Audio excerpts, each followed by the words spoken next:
오늘은 남자가 정말로 사랑하는 여자에게만 보이는 특징과 행동에 대해 말씀드리려고 합니다. 아마 이 영상을 보고 계신다는 것은 지금 만나고 있는 그 사람의 진짜 마음이 궁금해서일 것입니다. 내가 그 사람에게 본명인지 아니면 그저 곁에 있는 사람일 뿐인지 확인하고 싶어서이겠지요.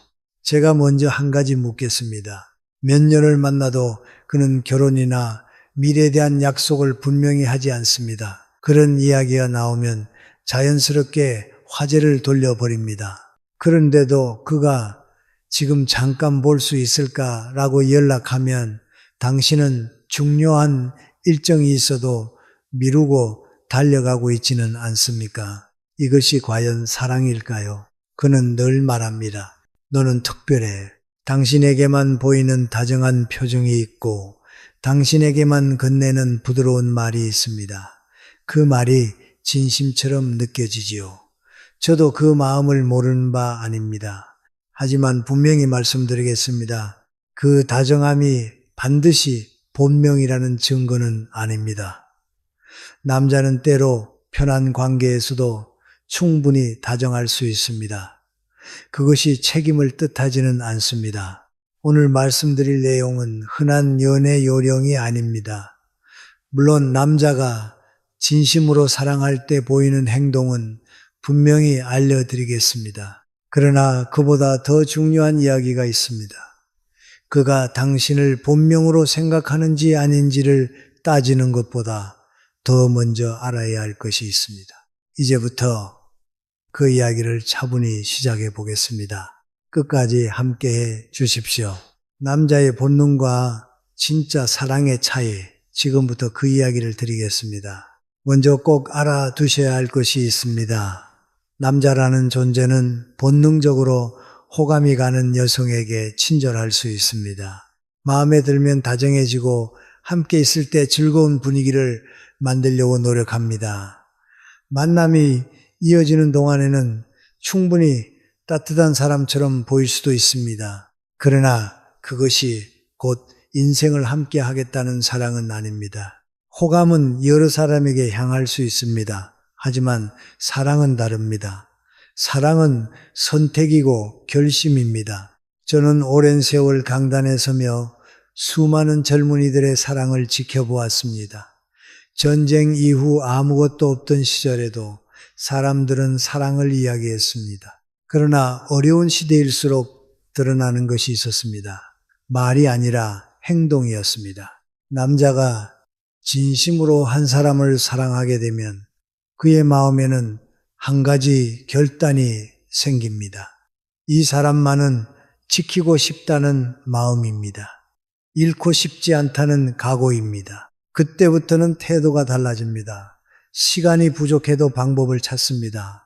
미래를 이야기할 때 그 여성이 자연스럽게 그 안에 들어 있습니다. 자신의 가까운 사람들에게 숨기지 않습니다. 왜냐하면 그 관계를 오래 두고 보고 있기 때문입니다. 반대로 책임질 생각이 없는 관계에서는 언제나 여지가 남아 있습니다. 확실한 약속은 피하고 미래의 이야기는 흐릿합니다. 지금 이 순간은 따뜻할지 모르지만 그 다음 장면은 준비되어 있지 않습니다. 여기서 한번 생각해 보시죠. 여러분은 그 사람의 말보다 행동을 보고 계십니까? 아니면 행동보다 말에 더 기대고 계십니까? 제가 거의 한 세기를 살아오며 배운 것은 단순합니다. 진심은 결국 책임으로 나타난다는 사실입니다. 사랑은 감정으로 시작하지만 결심으로 완성됩니다. 결심이 없는 사랑은 오래가지 못합니다. 이 차이를 모르면 우리는 쉽게 착각합니다. 그는 다정하니까, 그는 나와 자주 만나니까, 그는 웃어주니까, 그러나 그것이 유일한 사람이라는 증거는 아닙니다. 이제 다음으로 넘어가겠습니다. 그렇다면 왜 어떤 여성은 오랫동안 곁에 있으면서도 끝내 선택받지 못하는 걸까요? 이 부분은 남자의 문제가 아니라 때로는 우리 자신의 태도와도 깊이 연결되어 있습니다. 왜 우리는 스스로를 편한 사람의 자리에 두게 되는가? 이제 그 이야기를 해야겠습니다. 이것이 바로 두 번째 중요한 부분입니다. 오랫동안 한 사람을 만나면서도 확신을 받지 못하는 경우가 있습니다. 결혼에 대한 약속은 없고 미래에 대한 구체적인 계획도 없습니다. 그럼에도 불구하고 그는 부르면 언제든 만날 수 있는 사람으로 당신을 생각하고 있지는 않습니까? 약속이 있어도 미루고 피곤해도 참고 마음이 상해도 표현하지 않습니다. 혹시라도 싫은 소리를 했다가 그가 멀어질까 두렵기 때문입니다. 그래서 자신의 생각을 삼키고 그 사람의 말에 고개를 끄덕입니다. 몇 해가 지나도 상황은 달라지지 않지만 스스로를 이렇게 위로합니다. 그에게도 사정이 있겠지. 조금만 더 기다리면 달라지겠지. 그러나 냉정하게 말씀드리겠습니다. 이것은 사랑이 아니라 두려움에서 비롯된 의존일 수 있습니다. 잃고 싶지 않다는 마음이 나를 낮추는 선택으로 이어질 때가 있습니다. 저는 오랫동안 대학에서 젊은 제자들을 만났습니다. 그들 중에는 사랑 때문에 학업에 집중하지 못하는 이들도 있었습니다. 늘 상대의 기분에 맞추느라 자신의 삶을 뒤로 미루는 모습이 안타까웠습니다. 한 번은 이런 말을 한 적이 있습니다. 누군가를 사랑하는 동안에도 당신의 인생은 계속 흘러간다고. 사랑이 당신의 전부가 되어서는 안 된다고 말입니다. 남자는 본능적으로 자신에게 의존하는 사람을 가볍게 여기기 쉽습니다. 무의식적으로 이 사람은 내가 없어도 살 수 없겠구나 하고 느끼는 순간 긴장이 풀립니다. 노력하지 않아도 떠나지 않을 것이라 생각하기 때문입니다. 그렇게 한번 가볍게 여겨지면 다시 중심으로 올라서기 어렵습니다. 이것은 다소 냉정하지만 많은 경우에서 반복되어 온 현실입니다. 여기서 중요한 질문을 드리고 싶습니다. 여러분은 사랑을 지키기 위해 자신을 낮추고 있지는 않습니까? 혹시 사랑받기 위해 애쓰느라 스스로를 존중하지 못하고 있지는 않습니까? 사랑은 상대를 향한 마음이지만 동시에 자신을 대하는 태도이기도 합니다. 내가 나를 소중히 여기지 않으면 상대도 나를 그렇게 대하기 어렵습니다. 기다림이 길어질수록 우리는 점점 더 조심스러워지고 더 순응하게 됩니다.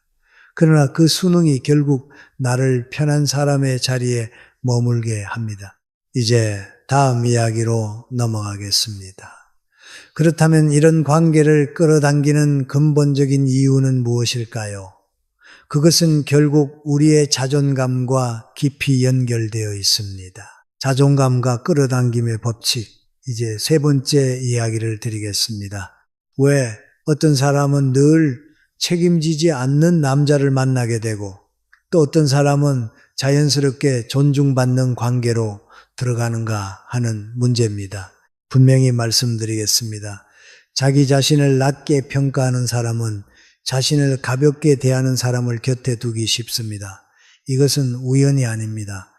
내가 나를 어떻게 여기느냐가 관계의 출발점이 되기 때문입니다. 마음속 깊은 곳에서 나는 이 정도면 충분하지, 나는 이 사람에게 맞추는 것이 당연하지 이렇게 생각하고 있지는 않습니까? 겉으로는 괜찮다고 말하지만 속으로는 버려질까 두려워 늘 조심하고 있지는 않습니까? 그 마음은 상대에게도 전해집니다. 사람은 말보다 분위기를 먼저 느낍니다. 저는 평생 철학을 가르치며 인간의 존엄에 대해 이야기해 왔습니다. 전쟁 직후 아무것도 없던 시절에도 인간의 가치는 상황에 따라 달라지지 않는다고 믿었습니다. 가난하다고 해서 존엄이 줄어들지 않고 외롭다고 해서 가치가 사라지지 않습니다. 그런데 사랑 앞에서는 많은 이들이 그 존엄을 스스로 내려놓습니다. 나는 사랑받기에는 부족한 사람일지도 모른다. 그래서 조금 불안해도 참아야 한다.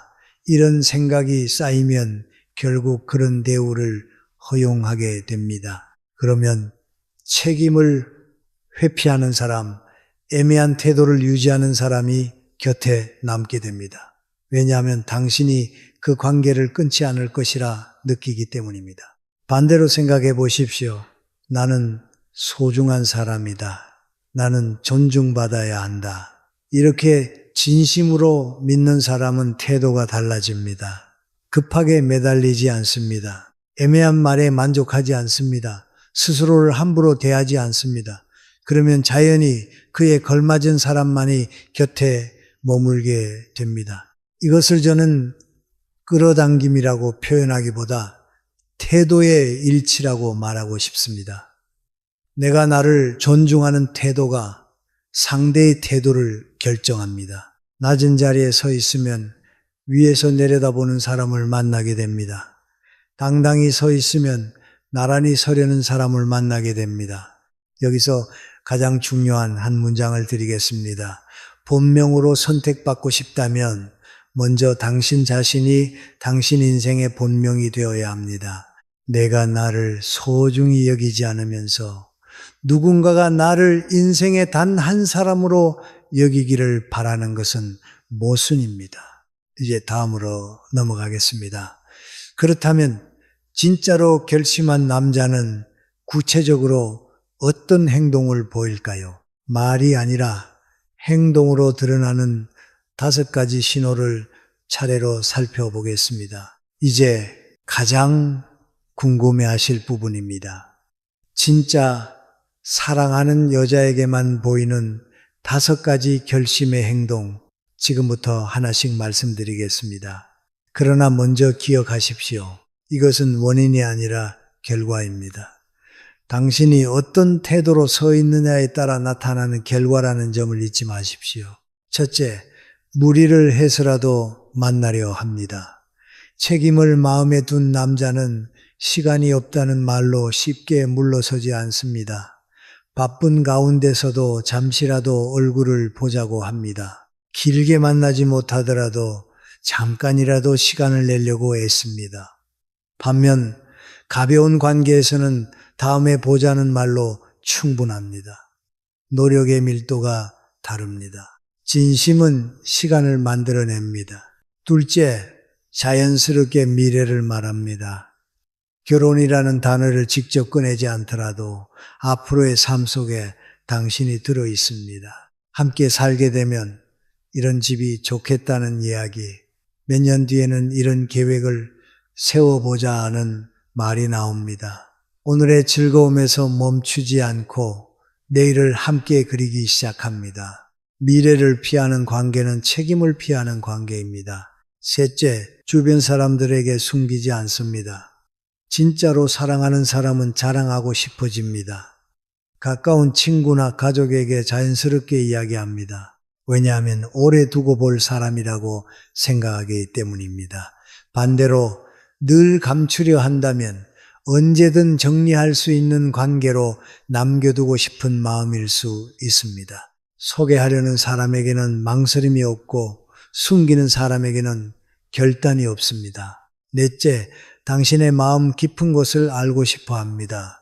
취미나 겉모습만이 아니라 어린 시절은 어땠는지, 무엇을 가장 소중히 여기는지 묻습니다.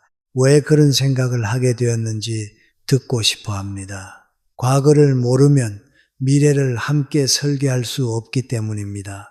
진짜 사랑은 표면이 아니라 뿌리를 향합니다. 다섯째, 당신을 동등하게 대하려 합니다. 자신의 방식에 따르라고 밀어붙이지 않습니다. 당신은 어떻게 생각하느냐고 묻습니다. 작은 선택에서도 의견을 존중합니다. 왜냐하면 잃고 싶지 않기 때문입니다. 가벼운 관계에서는 굳이 조율하지 않습니다. 그러나 소중한 사람 앞에서는 함부로 할 수 없습니다. 이 5가지는 화려한 기술이 아닙니다. 책임을 지겠다는 마음에서 자연스럽게 나오는 태도입니다. 말이 아니라 행동으로 확인되는 부분입니다. 이제 마지막으로 가장 중요한 부분입니다. 편한 사람이 아니라 선택받는 사람으로 바뀌는 네 가지 태도, 바로 여기에서 관계의 방향이 달라집니다. 남자의 행동을 분석하는 것만으로는 아무것도 변하지 않습니다. 결국 변해야 할 사람은 나 자신이기 때문입니다. 첫째, 내 시간을 지키는 태도입니다. 갑작스러운 제안에 언제든 응하는 사람이 아니라 자신의 일정과 삶을 우선하는 사람이어야 합니다. 오늘은 약속이 있으니 어렵다고 말할 수 있어야 합니다. 이것은 밀당이 아닙니다. 나의 하루, 나의 계획, 나의 사람들을 존중하는 태도입니다. 언제든 만날 수 있는 사람은 쉽게 여겨집니다. 그러나 자신의 시간을 지키는 사람은 가볍게 대할 수 없습니다. 내가 나를 귀하게 대할 때 상대도 그렇게 대하게 됩니다. 둘째, 내 의견을 분명히 말하는 태도입니다. 싫은 것은 싫다고, 원하는 것은 원한다고 말할 수 있어야 합니다. 상대의 기분을 해치지 않기 위해 스스로를 지워버리면 결국 관계 속에서 당신은 사라집니다. 동등한 관계는 두 사람의 생각이 살아있을 때 가능합니다. 저는 오랜 세월 강의실에서 학생들에게 스스로 생각하라고 가르쳐 왔습니다. 사랑에서도 마찬가지입니다. 생각 없는 수능은 존중을 낳지 않습니다. 셋째, 집착을 내려놓는 태도입니다. 이 사람 아니면 안 된다는 마음은 상대를 붙잡는 듯 보이지만 사실은 나를 묶어둡니다. 나는 혼자서도 충분히 살아갈 수 있다는 내적 자립이 필요합니다. 함께하면 기쁘지만 없다고 무너질 존재는 아니라는 마음입니다. 이런 태도를 가진 사람은 가볍게 다룰 수 없습니다. 왜냐하면 떠날 수 있는 힘을 가진 사람이기 때문입니다. 넷째, 떠날 줄 아는 용기입니다. 아무리 노력해도 당신을 본명으로 대하지 않는다면 미련 없이 돌아설 수 있어야 합니다. 울고 매달리는 모습이 아니라 조용히 등을 돌리는 태도입니다. 떠난 뒤에야 상대는 비로소 깨닫습니다. 내가 잃은 것이 무엇인지 말입니다. 그러나 돌아보지 않는 사람이라면 처음부터 선택할 마음이 없었던 것입니다. 그런 사람에게 더 이상의 시간을 쓸 필요는 없습니다. 이 네 가지는 기술이 아니라 태도입니다. 그리고 이 태도는 결국 자존에서 나옵니다. 나를 사랑하는 사람만이 사랑받을 준비가 되어 있습니다. 이제 마지막으로 사랑의 본질에 대해 말씀드리며 오늘 이야기를 맺고자 합니다. 이 부분의 제목을 굳이 붙인다면 사랑은 불안을 주지 않는다는 한 문장일 것입니다. 진짜 사랑을 받고 있을 때 사람은 이상하게도 편안해집니다. 상대의 마음을 시험하고 싶어지지 않습니다. 괜히 불안해서 확인하고 싶어지지 않습니다. 내일을 혼자 상상하며 초조해 하지도 않습니다. 왜냐하면 이미 태도 속에서 확신을 느끼기 때문입니다. 제가 긴 세월을 살며 수많은 부부를 보았습니다. 젊은 날의 뜨거움은 사라졌어도 서로를 대하는 눈빛이 잔잔한 부부들이 있습니다. 그 관계에는 소란이 없습니다. 대신 신뢰가 있습니다. 사랑은 감정의 높낮이로 증명되는 것이 아니라 마음의 안정으로 증명됩니다. 당신을 계속 불안하게 만드는 사람이라면 그것은 사랑의 방식이 잘못된 것입니다. 사랑은 사람을 위축시키지 않습니다. 오히려 펼쳐지게 합니다. 꽃이 햇빛을 받으면 자연히 피어나듯이 사람도 진짜 사랑을 받으면 표정이 밝아지고 마음이 넉넉해집니다. 그러니 오늘부터 한 가지를 시작하십시오. 그 사람이 나를 얼마나 사랑하는지 계산하기 전에 내가 나를 얼마나 존중하고 있는지 돌아보십시오. 내 시간을 소중히 여기고 내 마음을 함부로 다루지 말고 애매한 관계에 스스로를 묶어두지 마십시오. 만약 오늘 이야기를 들으며 깨닫는 것이 있다면 그것은 이미 당신 안에 답이 있었다는 뜻입니다. 다만 확신이 필요했을 뿐입니다. 당신은 본래 존중받아야 할 사람입니다. 그것은 누군가의 선택으로 결정되는 가치가 아닙니다. 존재 자체로 이미 충분합니다. 그리고 혹시 지금의 관계가 당신을 본명으로 대하지 않는다는 것을 알게 되었다면 조용히 돌아설 준비를 하십시오. 미움으로가 아니라 자존으로 억지로 붙잡지 말고 등을 곧게 펴고 걸어 나오십시오. 떠나는 뒷모습이야말로 가장 강한 메시지입니다. 사랑은 언젠가 옵니다. 그러나 그 사랑은 스스로를 사랑하는 사람에게 먼저 다가옵니다. 그러니 지금은 당신의 마음을 돌보는 시간으로 삼으십시오. 오늘 이야기가 마음에 남았다면 잠시 고개를 들어 주변을 떠올려 보십시오. 그리고 감사의 마음을 가져보십시오. 삶과 사람에 대한 감사는 우리를 더 단단하게 만듭니다. 다음 이야기에서도 다시 만나 뵙겠습니다.